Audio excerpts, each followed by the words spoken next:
Thank you, viewers. We are coming back after the short break.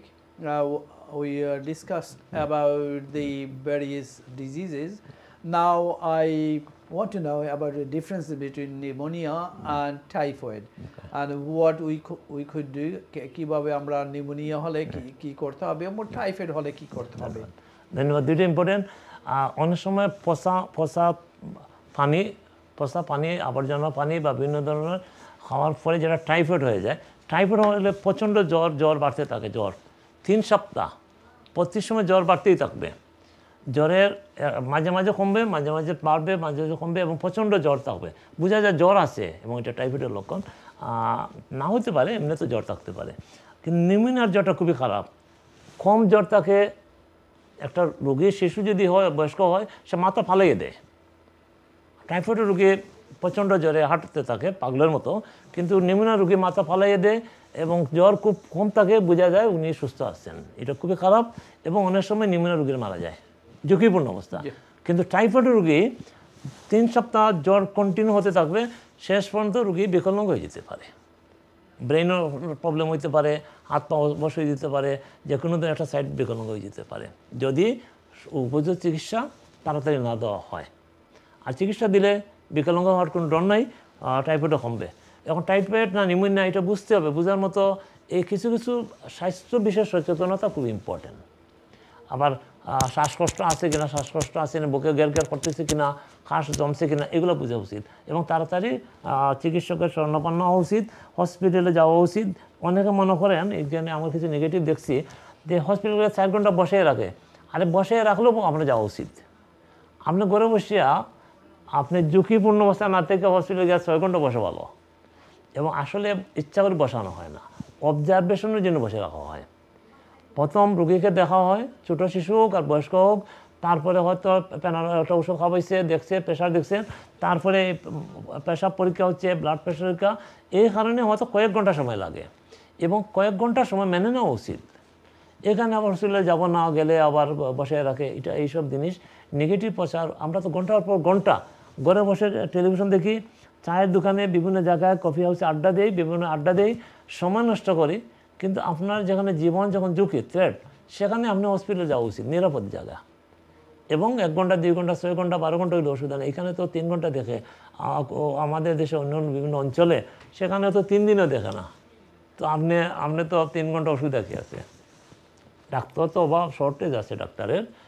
Nurse doctor সবসময় available না, রুগী বেশি, doctor কম, কাজে কাজে একটু সময় লাগবেই। ডাক্তাররাও তো বিভিন্ন ক্লিনিক চালাইতেও হসপিটালে থাকতে হয়, বিভিন্ন সময় সরকার বাজেট কমিয়ে গেছে, হয়তো NHS পয়সা দিতে পারতেছে না, এগুলো কারণ। তো যাই হোক, তবুও ভালো সার্ভিস পাচ্ছে মানুষ এই দেশে। আপনি মনে করেন বাংলাদেশ বা অন্য দেশ, ইন্ডিয়া, অন্য দেশের তুলনায় এই দেশের সার্ভিস তুলনামূলক অনেক ভালো সার্ভিস পাচ্ছেন। এর চেয়ে বেশি হয়তো আশা করতে পারতেছেন, কিন্তু তারপরে যথেষ্ট ভালো। এবং কয়েক ঘন্টা বসে থাকলে ভালো। যদি খুব জটিল অবস্থায় তাড়াতাড়ি ইমার্জেন্সি হসপিটালে যান। বুকে যদি ব্যথা হয়, প্রচণ্ড ব্যথা, বা শ্বাসকষ্ট হয়, তাইলে নিউমোনিয়া লক্ষণ হইতে হবে। যদি শ্বাসকষ্ট, বুকে ব্যথা, বুক ওঠানামা করে, শ্বাসকষ্ট শুরু হয়েছে, মাথা রুগী উঠাইতে পারতেছে না, মানে উঠাইতেই পারে না, মাথা সবসময় জিমাইতেছে, এগুলো নিউমোনিয়া লক্ষণ। বুঝতে হবে নিউমোনিয়া লক্ষণ, বা নিউমোনিয়া না হতে পারে, এমনি দুর্বল হতে পারে। তো এই জিনিস যেহেতু ডাক্তারের অভিজ্ঞতা, ডাক্তারের জ্ঞান এখানে, তো আমার মনে হয় হসপিটালে যাওয়া ভালো, অথবা জিপির কাছে। জিপি না পাইলেও হসপিটালে যাওয়া উচিত। আপনি 99 কল করতে পারেন, 111 কল করতে পারেন, যেভাবেই হোক আপনি নিজের মিনি ক্যাব নিয়ে হসপিটালে যেতে পারেন, বাসে যেতে পারেন, যে কোনোভাবে যাওয়া উচিত। অবহেলা করা ঠিক না। অনেকে অবহেলার কারণে পরবর্তীতে সারা জীবনে সবাই আফসোস করছে, কিন্তু যে গেছে তো সে গেছে, তাকে ফিরে পায় নাই।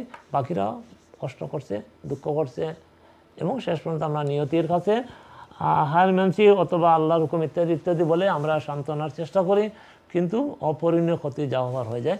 সচেতনা খুব ইম্পর্টেন্ট, সজাগ থাকা উচিত এবং দায়িত্ব পালন করা উচিত। সঠিক সময় সঠিক। আপনি অসুস্থ হয়েছেন, হসপিটালে যাবেন, এখানে দেরি করার কোনো কারণ নেই। সিরিয়াস অবস্থায় হসপিটালে যাবেন। নতুবা ভাইরাল ফ্লু হয়েছে, 1 দিন 2 দিন 3 দিন কমতে পারে, সেখানে হয়তো আপনি লেবু পর গরম পানি খাইবেন, লেবুর রস খাবেন, আদার পানি খাবেন। তো তারপরে আপনি কমে যাবে। এটা এটা সিজনাল ফ্লু হয়ে থাকে, কোল্ড ফ্লু, ভাইরাল ফ্লু, আমরা বাংলাদেশে বলে ইনফ্লুয়েঞ্জা। আর আর বাংলা নাম আছে, আঞ্চলিক নাম সর্দি গরমি। এটা বলে সর্দি গরমি। এই দেশে বলে কোল্ড ফ্লু, বাংলাদেশে বলা হয় ইনফ্লুয়েঞ্জা। এইভাবে ঘটনাটা একটাই, বিভিন্ন সিজনে কিছু কিছু ভাইরাস আক্রান্ত করে। তো এটা স্বাভাবিক। এবং এটারে আসলে আমার ইমিউন শক্তি যদি শক্ত থাকে, আপনার যে খাবারের কী খাবেন, জিঙ্ক জাতীয় পরিমাণ যদি বেশি থাকে, তাহলে আপনার রোগ প্রতিরোধ ক্ষমতা বেশি থাকবে। জিঙ্ক ওয়েস্টারে বেশি আছে, আদায় বেশি আছে, এবং বিভিন্ন ধরনের মাশরুম এগুলাতে জিঙ্ক বেশি আছে। তো এগুলা রোগ প্রতিরোধ ক্ষমতা শক্তি বৃদ্ধি করে।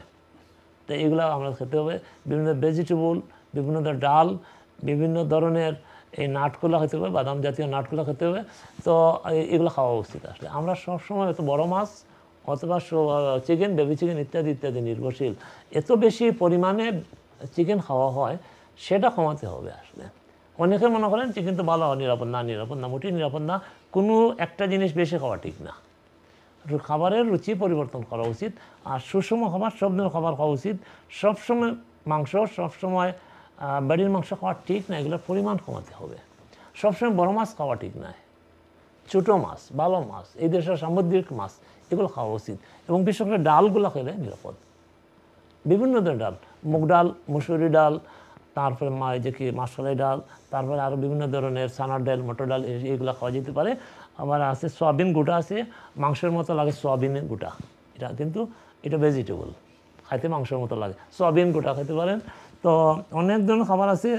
তো আমরা এগুলো অভ্যাস নাই, আর আমরা মনে করি খেতে পারবো না এসব খাই না, খাওয়া উচিত।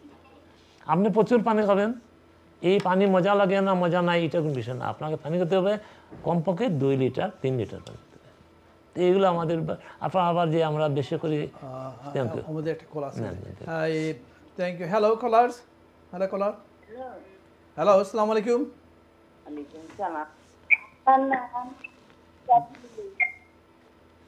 জি,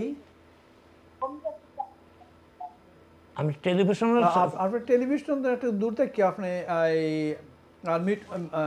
মিট করিয়া টেলিভিশনের সাউন্ড কমাইয়া আপনি একটু দূর থেকে ফোন করুক। আপনার কিতা প্রবলেম, আর ডাক্তার সাহেব আসেন স্টুডিও, তেন আনসার দিবেন। জি, হ্যালো, আসসালামু আলাইকুম। ওয়ালাইকুম সালাম। জি, আমার প্রবলেম আছে, আমার রংটা জি, আমি বাড়ি আপনি আবার টেলিভিশন দিয়ে একটু দূরে যাওয়ার সুন্দর করে বলেন। টেলিভিশন দিয়ে তাকানোর দোকান আছে, আমার দোকান নেই। আমার রং টাইম গো, আমার জো আছে সেটা ও ক্যান্সার আমি ভালো দিয়েছি। আচ্ছা, বুঝছি, ভালো কথা, মাশাআল্লাহ। বাদে আমার পেশা বড় কবুতর কবুতর আছে, ঠিক আছে, ওকে আছে। আমার ডিপ্রেশন আমি আমার মাথা না, কথাটা ক্লিয়ার হয়েছে না। প্রেশার বেশি হয় না, ব্লাড প্রেশার বেশি, বোঝা যাচ্ছে না আপনার কথাটা। আমার মাথা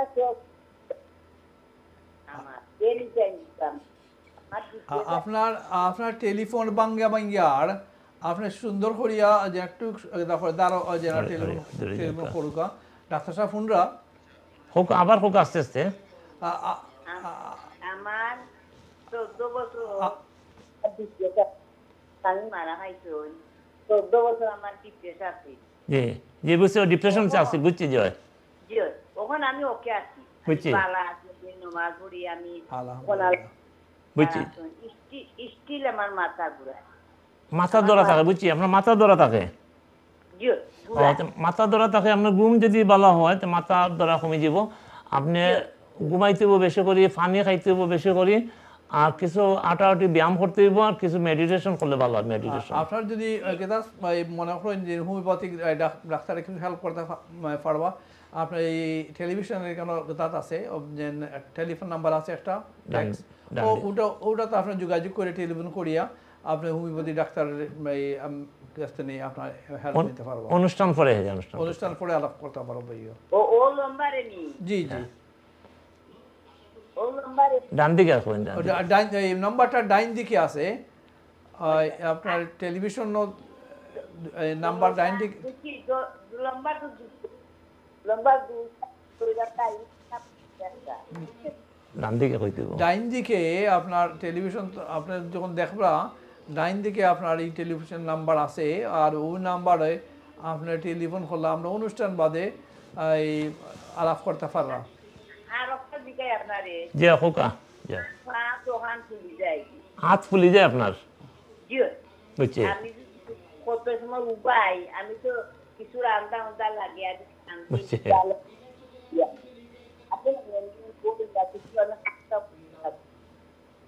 আপনার পা ফুলে না শুধু হাত ফুলে? না আমার পাও দোকান পাও ফুলে। বয়স হইল 67 57 বয়স তো বেশি না যে মাশাআল্লাহ। 67 67 বুঝছি, তারপর ঠিক আছে। আমি তা চিনি না, আমার পুরানো কইয়া দিছিলাম আমার ও নম্বরে পুরা বুঝছে। তো আমার ওলা তোমায় একটা করে আমার মানে 18 সাউন্ড বলতে তারা বড় বাচ্চা। আপনি একটু অনুষ্ঠান বাদে আপনি যদি ওই নাম্বারে ফোন করেন নাকি এই বিস্তারিত আপনার বিস্তারিত আলাপ করতে পারবা। আর এই আপনার দেখতে থাকুকা, তখন আপনাদের বালা আরেকটা পুরা মিললে কয় যে হোকা যে হোকা যে কইলে আমি আপনারে যেমন ও আসলে কি কইবো, আমি তো আর 1 ঘন্টা নাই ব্যায়াম করি 1 ঘন্টা। আমার স্টিল আমার প্রেসার এমন হাই যেমন লো থাকে, আমি আর কি রূপাপ না। ব্লাড প্রেশার যদি হাই থাকে তা আপনি বেশি করে ব্যায়াম করার আগে আপনি হিসাব করে করতে হইব ব্যায়াম, বা আপনি ব্লাড প্রেশার ওষুধ ঠিক মতো খাইতে হইব। আমি আমার ব্লাড প্রেসার আমার খাইলে 3-4 দিন নাম চিনি না, তখন আমার একটা কমাই দিচ্ছি আমি 2টা। আর ক্যালসিয়াম খাই, কোলেস্টেরল আর ক্যান্সার আমি এবং তো হাইয়া যাইয়া আমার কারো তারা মানে অনুষ্ঠান ফলে আলাপ হলে ভালো হইল। আপনি অনুষ্ঠান বাদে যদি আলাপ করেন, টেলিফোন করেন, আপনি বিস্তারিত আলাপ করতে পারবা। তখন বেশি সময় বেশি আলাপ করতে। এখন আমরা টাইম ফুরাইয়া ইয়োর, আর আমরা আরো কিছু ব্যাপারে আলাপ করতাম চাইলাম যে আপনি এই দয়া করিয়া অনুষ্ঠান বাদে আপনার যে television right any time phone করলে মিলবো নি আমি আপনার হেল্প করব না। কোনো ওষুধ না, আতপা ফুলার বিষয় এবং মাথা ধরার বিষয়, মাইগ্রেন হোক আর যাই হোক, সাইনাস হোক, এটা সম্ভব ওষুধ আছে, কোনো ওষুধ নাই। আপনি ফোন দিলে আপনার আমার ইচ্ছা ডাক্তার সাহেব, আমি আপনার কইয়া আপনার জামাই না ডিপ্রেস তো এটা বুঝছি, ডিপ্রেস সব মানুষ কম বেশ আছে, স্পেশালি পার্টনার মারা গেলে। আপনি কাজ করেন অনুষ্ঠান পরে আপনি ফোন দিলে আমি সময় দিয়ে আর আপনার কথা বলবেন আপনার লগে। আপনার ও নম্বরে নেই যে ডান দিকে আছে নম্বর, অনুষ্ঠান পরে ফোন দেবো আপনি 10 মিনিট পরে। আপনার নাম? আমার নাম গিয়াসউদ্দিন আহমদ, ডাক্তার গিয়াসউদ্দিন আহমদ। আচ্ছা ওকে, আসসালামু আলাইকুম। আসসালামু আলাইকুম। ডাক্তার সাহেব, আমি যেই মহিলা আপনার যে সমস্যার ব্যাপারে বলছেন আপনি, বা যারা হোমিওপ্যাথি প্র্যাকটিসে আছেন যদি সাহায্য করেন তাহলে আমাদের এই বোন বা যারা আছেন এরা উপকৃত হবে। এখন আমাদের ageing populations in UK and Bangladesh, আমরা দেখলাম যে অনেক এইজিং পপুলেশনের মধ্যে আমরা ডাইমেনশিয়া ভুগতেছি। ডাইমেনশিয়া সেদিন আমরা শুধু টাচ করছিলাম, ডাইমেনশিয়া কি এবং কিভাবে এই ডাইমেনশিয়া থেকে আমরা লক্ষ্য করতে। ডাইমেনশিয়া শুধু কি আমাদের ব্রেইন সেলকে এই আপনার ফাংশনিং কি স্টপ করে, না আরো কিছু? ইকো হচ্ছে না, ইকো না না। ডাইমেনশিয়া যখন বয়স হয়, অনেক ক্ষেত্রে ডাইমেনশিয়া হয়, আবার কম বয়সে হইতেও পারে। তো ডাইমেনশিয়াটা স্মৃতিশক্তি বিভ্রাট ঘটে, মানুষ নিজের আত্মীয় স্বজন চেনে না, ঘনিষ্ঠজন চেনে না, এবং অনেক উল্টাপাল্টা কথা অনেকগুলো হয়।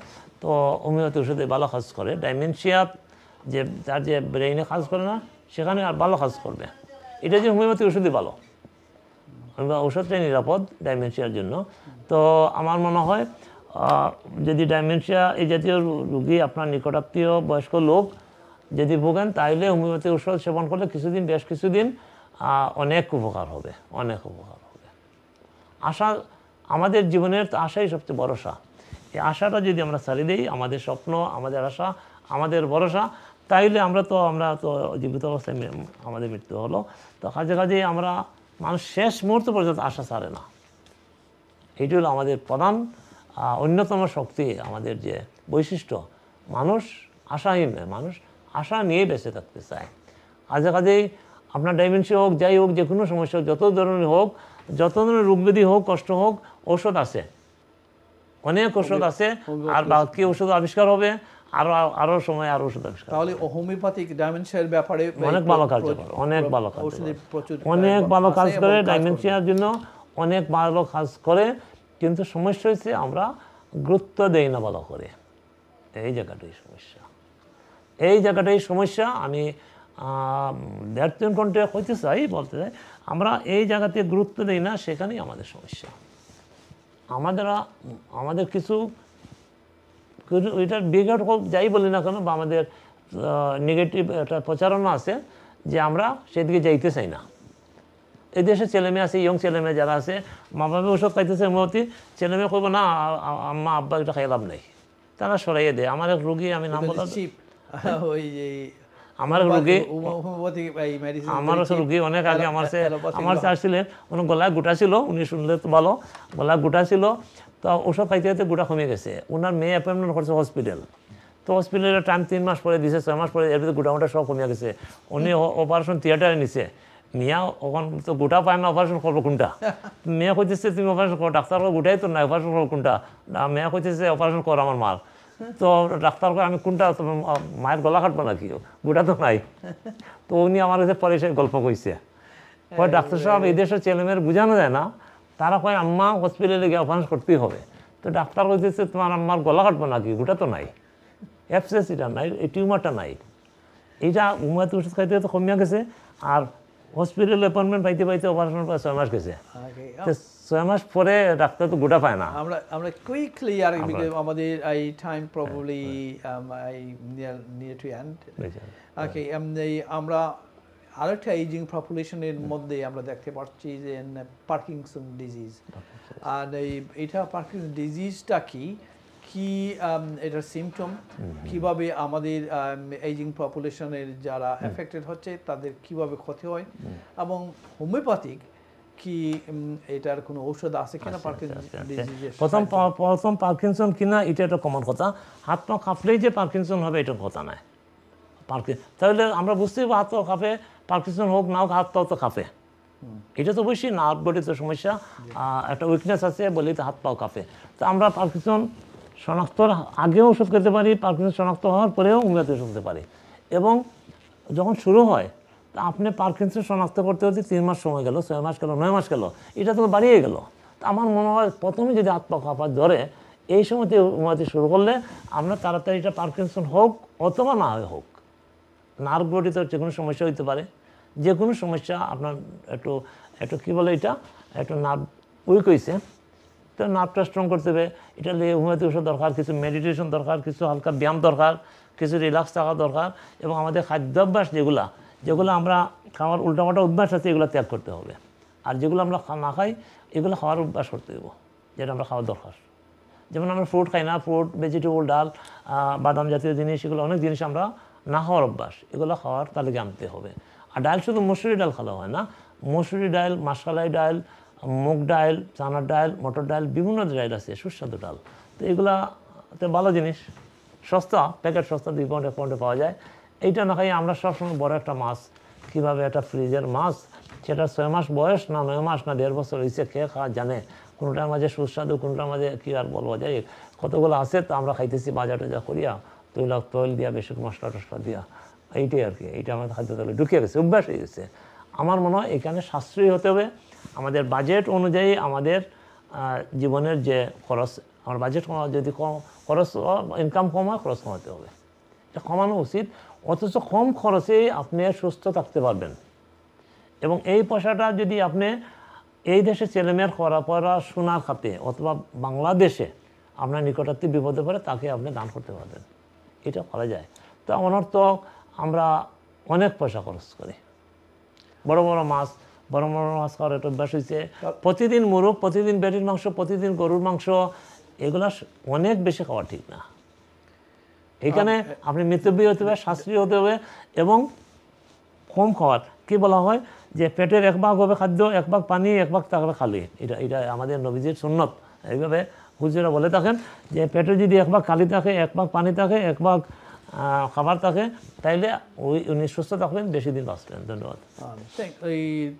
Thank you doctor Yasuddin Ahmed.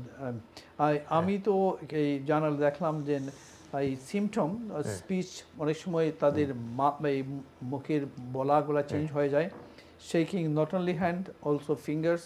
তারা এই কিন্তু এই অনেক সময় আমি যখন দেশে ছিলাম বা এদেশে কয়েকজনকে দেখছি, the Parkinson disease, they are suffering years after years. আপনি মনে করেন কি এটা এই অ্যালোপ্যাথিকে এটার সমস্যা সমাধান করতে পারে না? এটাকে কিউরেবল ডিজিজ। একটা সেমিনারে গেছিলাম, বাংলাদেশে বড় একজন ডাক্তার, ওনারা কি একটা আবিষ্কার করছেন যে ব্রেইনে কোন একটা সেল, একটা জায়গা, সেটা যদি একটা ছোটো অপারেশন করা যায় তাহলে পার্কিনসন কমবে। কিন্তু সেটা এক সেমিনারে গেলাম, কিন্তু এখনও তো আমরা জানি না এটার আপডেট কী হয়েছে, জানি না। তো তারা কি পাইছেন যে ব্রেইনের কোনো একটা সেল, সেই সেলটা যদি জ্বালাই দেওয়া হয়, আমি বললাম বার্ন কি? বললে বার্ন বলতে আমরা বার্ন বলতে জ্বালানো বুঝছি, কিন্তু এটা এই জায়গাটাকে এই সেলটা নষ্ট করতে হয় বা এটার কার্যকরী করতে হয়। তো যাই হোক, এটা আমি জানি না কতটুকু সঠিক এবং বেঠিক হয়েছে। তো যাই হোক, এটা যদি হোমিওপ্যাথি ওষুধের দ্বারা এই সেলটাকে আমরা ক্লিন করতে পারি, তাইলে তো তার যে সমস্যা সৃষ্টি হয়েছে, এই সমস্যাটা সুস্থ হয়ে গেল। What about a homeopathic? Allopathic, they're trying, they are doing more research to cure this disease. আপনার হোমিওপ্যাথিক what they doing? এটা দুইটা বুঝতে পারছি। আমি সুন্দর করে কথাটা বলি, কারোর বিরুদ্ধে আমরা নাই, আমরা কারোর পক্ষে এবং কারোর বিপক্ষে ওকালতির জন্য না। ব্যাপার হচ্ছে অ্যালোপ্যাথিক বেশি করে সার্জিক্যাল বিষয়টাকে গুরুত্ব দেওয়া হচ্ছে, যেমন এই ব্রেইনের কোন জায়গায় আছে এটাকে অপারেশন করতে হবে। কিন্তু হোমিওপ্যাথি এই জায়গায় বলছে আমি যদি এই সেলটাকে যদি সুস্থ করে ফেলি, বা এখানে যদি টিউমার হয়, টিউমার যদি আমি রিমুভ করতে পারি ওষুধ দ্বারা, তাইলে আমার এই সার্জিক্যাল জায়গায় হ্যানিম্যান যেটা কইছেন যে বিনা কষ্টে, বিনা খাটা সেরা বাদ দিয়া যদি সম্ভব হয় তাইলে ভালো, এবং যদি অপরিহার্য হয় সেটা অপারেশন করতেই হবে, কাটতেই হবে, তাহলে সেখানে যাওয়া উচিত। কিন্তু আমরা চেষ্টা করব বিনা কষ্টে, বিনা অপারেশনে একটা লোকে কীভাবে কম খরচে, কম কষ্টে, কম যন্ত্রণা দিয়ে সুস্থ করা যায়, এটা হ্যানিম্যানের সেই থিওরি। আমরা একটা কল নিয়ে, কুইক একটা কল নিয়ে যে হ্যালো কলার, আসসালামু আলাইকুম। হ্যালো আসসালামু আলাইকুম। ওয়ালাইকুম আসসালাম। আসসালামু আলাইকুম ভাই সাহেব, আমি একটা জিনিস জানতাম চাই, আর ওই যে টেক্সট লেখা যে মোবাইল নাম্বার, ওটা কি তার ডাক্তার সাহেবের নাম্বার নেই? জি ডান দিকে হয়ে যাবে, ডান দিকে টেক্সট হয়, ডান দিকে টেক্সট ডাক্তার সাহেবের নাম্বার। জি, অনুষ্ঠান পরে ফোন দিতে, অনুষ্ঠান পরে ফোন, আমি পরে ফোন দিব, ওকে আসসালামু আলাইকুম। জি আসসালামু আলাইকুম। আমরা এই নিয়ে টু দি এন্ড এই যে পার্কিনসন ডিজিজ বলছে যে আপনার এই আপনারা ঔষধ দিলে, আপনাদের যে ঔষধ দিলে কাজ আসবে, এবং অ্যালোপ্যাথিকও এই তারা চেষ্টা করতেছে, আপনারাও চেষ্টা করতেছে না। তো সমস্যা দুই জায়গায়, অ্যালোপ্যাথি বিশেষ করে সার্জিক্যাল বিষয়টাকে বেশি গুরুত্ব দেওয়া হয়। আমরা সেখানে ওষুধের দ্বারাই, ওষুধ এবং শুধু ওষুধ না, ওষুধের সাথে নানা ধরনের উপদেশ, আমাদের খাবার তালিকা, ব্যায়ামের বিষয়টা আমরা এটা গুরুত্ব দিয়ে থাকি। এবং এই জিনিসটাই হ্যানিম্যান হোমিওপ্যাথি ওষুধের প্রতিষ্ঠাতা স্যামুয়েল হ্যানিম্যান এই জিনিসটাকে বারবার গুরুত্ব দিয়েছেন যে আমাদের জীবন ব্যবস্থা, লাইফস্টাইল, ফুড হ্যাবিট এবং অনুশীলন, ব্যায়াম ইত্যাদি, এবং আমাদের মন মানসিকতাকে সুস্থ রাখা, তাহলে আমরা সুস্থ থাকবো, এটাকে উনি গুরুত্ব দিয়েছেন বেশি। ধন্যবাদ। এটা বলতেছে Parkinson disease is a progressive disorder that affect the nerve systems and the part of the body that controls by the nerves. আমাদের নার্ভসরা আমরা কন্ট্রোল করে, এবং নার্ভসে কোনো গন্ডগোল, আপনি যেটা বলছেন নার্ভসে এই সময় গন্ডগোল আছে, এটা যদি অপারেশন করে বা বার্ন করে নেয়, আগের দিনে আমরা জানতাম না, আগের দিনে 30-40 বছর আগে শুধু ইঞ্জেকশন দেওয়া হতো, অ্যান্টিবায়োটিক কম্বায়োটিক্স ইঞ্জেকশন দেওয়া হতো, এক হাতে 5টা, 2-3টা, আরও হাতে 3টা, 6টা, 7টা ইত্যাদি ইত্যাদি। তখন কোনো নার্স পাস করা ছিল না, নার্স যারা পাস করা, ডাক্তার তো পাস করা নাই, নার্স পাস করা নাই, কমান্ডার যারা, কমান্ডার না, তখন কমান্ডার বলা হইতো। তখন তারা কোন জায়গায় যে ইঞ্জেকশন দিচ্ছেন, কোন জায়গায় দিচ্ছেন, সুই তো দেওয়া হইতো না, সুই না দইয়ে গরম পানি দিয়ে না দই একটা রুগী দিয়ে একটা দিয়ে 100টা সুই বাঁকা হয়ে যেত, লাল হয়ে যেত, এই ছিল। তখন যে মানুষের এই নার্ভ দিয়ে আঘাত হয়েছে না, প্যারালাইজ হয়েছে না, মানে কীভাবে আমরা প্রাকৃতিক নিয়মে আল্লাহর হুকুমে বাঁচিয়া গেছি, এটা হলো আসল কথা। অর্থাৎ নার্ভ যদি এখানে আক্রান্ত হইতো তাহলে এক হাত প্যারালাইজ হইতো, এক পা প্যারালাইজ হইতো। আগের দিনে কম্পাউন্ডার পাস করা ছিলেন না, কোনো অভিজ্ঞতা ছিল না, কিন্তু এইভাবে চলছিল। মানুষের ইমিউন শক্তি বেশি ছিল, শক্তি ছিল, মানুষ অর্গানিক খাইতো, মানুষ পরিশ্রম করতো, এইভাবে মানুষ পাইসা গেছে। কিন্তু আগের দিনের যে চিকিৎসা পদ্ধতি, এটা যদি তখন হইতো তাইলে মানুষ সব দুই হাতে যে ইঞ্জেকশন দিত, মানুষ নার্ভ এমনি শেষ হয়ে যেত। তাহলে কি এই স্টেটমেন্ট কি আগের ছিল না এখন ছিল? We understand the allopathic doctors, I think, this disease cannot be cured. That statement shouldn't be like this, but they should try to find. এটা মনে হয় আগের স্টেটমেন্ট। এখনো তো কোনো ভালো ঔষধ বা ভালো ব্যবস্থা নাই। সারা কি বলেন, এইভাবে চলবে আর কি। তো এটা তো হতাশাব্যঞ্জক কথা। আমরা অনেক বিষয়ে, আমরা চন্দ্র, সূর্য, গ্রহ, নক্ষত্র বিভিন্ন জায়গায় পাড়ি জমানোর 16টা গ্রহ পেয়ে গেছি ইত্যাদি ইত্যাদি, কিন্তু আমাদের ছোটো একটা পার্কিনসন ডিসিজ বা এই ধরনের ছোটোখাটো নার্ভ গঠিত সমস্যা, সেইটাই সেখানে আমরা ব্যর্থ, এখনো ব্যর্থ। তারা আরো পরে বলতেছে, but medicine might significantly improve this symptom of the disease, বলতে মেডিসিন দিলে ইমপ্রুভ হতে পারে। কাজে এখানে তারা কন্ট্রাডিক্টরি, হতাশাব্যঞ্জকতা আছে। আমরা অনেক বিষয়ে অনেক কোটি কোটি মিলিয়ন টাকা যুদ্ধ খাতে ইত্যাদি ইত্যাদি খরচ করতেছি, কিন্তু আমাদের যা নিজের শরীরের মানব জাতি রক্ষা করার জন্য কষ্ট। ধন্যবাদ ইত্যাদি। Okay, thank you, viewers. আমি আমার স্বাস্থ্য বিষয়ক অনুষ্ঠানের ডক্টর গিয়াসউদ্দিন আহমদকে অসংখ্য ধন্যবাদ জানাই। তিনি আবারও আমাদেরকে স্বাস্থ্য বিষয়ে আমাদেরকে উপদেশ দিচ্ছেন, পরামর্শ দিচ্ছেন। আপনারা যে যেখান থেকে আমাদের অনুষ্ঠান দেখছেন, আপনারা দেখতে থাকুন। আর আমি ইমরান হোসেন চৌধুরী, আয়ন টিভির পক্ষ থেকে আপনাদের সবাইকে আবারও জানাচ্ছি সালাম, শুভেচ্ছা। আসসালামু আলাইকুম, শুভ সন্ধ্যা।